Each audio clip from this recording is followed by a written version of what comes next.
Ni kuombe uchukue sekunde chache kusubscribe channel hii ili kuendelea kupata ripoti zetu zote kali kila siku.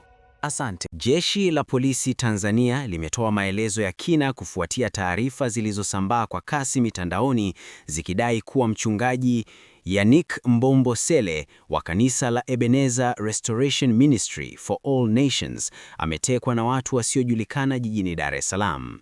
Polisi wamesisitiza kuwa kwa mujibu wa kumbukumbu rasmi, mchungaji huyo alishafukuzwa nchini baada ya kumaliza adhabu yake ya makosa ya jinai, hivyo haipaswi kuwapo nchini kwa sasa. Katika taarifa iliyotolewa usiku wa Februari 22, 2026, msemaji wa Jeshi la Polisi Tanzania, David Misime, alisema jeshi hilo limeshtushwa na madai hayo yanayoenea kwenye mitandao ya kijamii. Alifafanua kuwa Mbombo, raia wa Jamhuri ya Kidemokrasia ya Kongo, DRC, alikabidhiwa kwa idara ya uhamiaji na kuondolewa nchini mara baada ya kukamilisha taratibu zote za kisheria kufuatia kesi zilizokuwa zikimkabili. Kwa mujibu wa polisi, Mbombo alikamatwa Mei 15, 2025 mkoani Iringa akikabiliwa na tuhuma nzito zikiwemo ubakaji na madai ya kuhusika katika vitendo vya mauaji ya watoto. Ilidaiwa kuwa aliwashawishi baadhi ya wafuasi wake kuwabaka watoto na kutumia damu yao katika kile kilichoelezwa kuwa maombi maalum ya kiimani.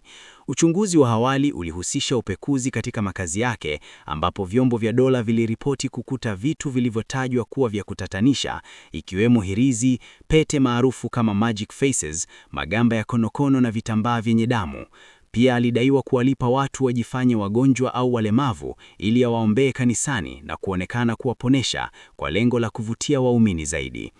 Hata hivyo, pamoja na uzito wa tuhuma hizo, polisi walisema ushahidi wa moja kwa moja wa mauaji haukutosha kumtia hatiani kwa kosa hilo. Julai 14, 2025, Mbombo na wenzake walikiri makosa ya utapeli na kuendesha genge la uhalifu kupitia utaratibu wa plea bargaining. Mahakama iliwahukumu kulipa shilingi milioni 20 huku mali zao ikiwemo magari zikitaifishwa na serikali. Baada ya hapo, alikabidhiwa kwa mamlaka za uhamiaji na kufukuzwa nchini. Kutokana na hali hiyo, jeshi la polisi limesema linashangazwa na madai kuwa mchungaji huyo alikuwepo nchini na kutekwa. Limewahimiza wananchi wenye taarifa zozote za kusaidia uchunguzi kufika katika vituo vya polisi vilivyo karibu ili kusaidia kubaini ukweli. Kabla ya ufafanuzi huo, mitandao ya kijamii ilikuwa imejaa taarifa zikidai kuwa Mbombo alitekwa nyumbani kwake Tabata, Dar es Salaam na watu wenye silaha waliotumia gari aina ya Defender nyeupe. Taarifa hizo zilidai kusambazwa pia na Baba Askofu Emmaus Bandekile Mwamakula, akieleza kuwa tukio hilo lilitokea mbele ya familia ya mchungaji huyo. Familia ilidai kuzunguka vituo mbalimbali vya polisi na ofisi za uhamiaji kutafuta taarifa bila mafanikio.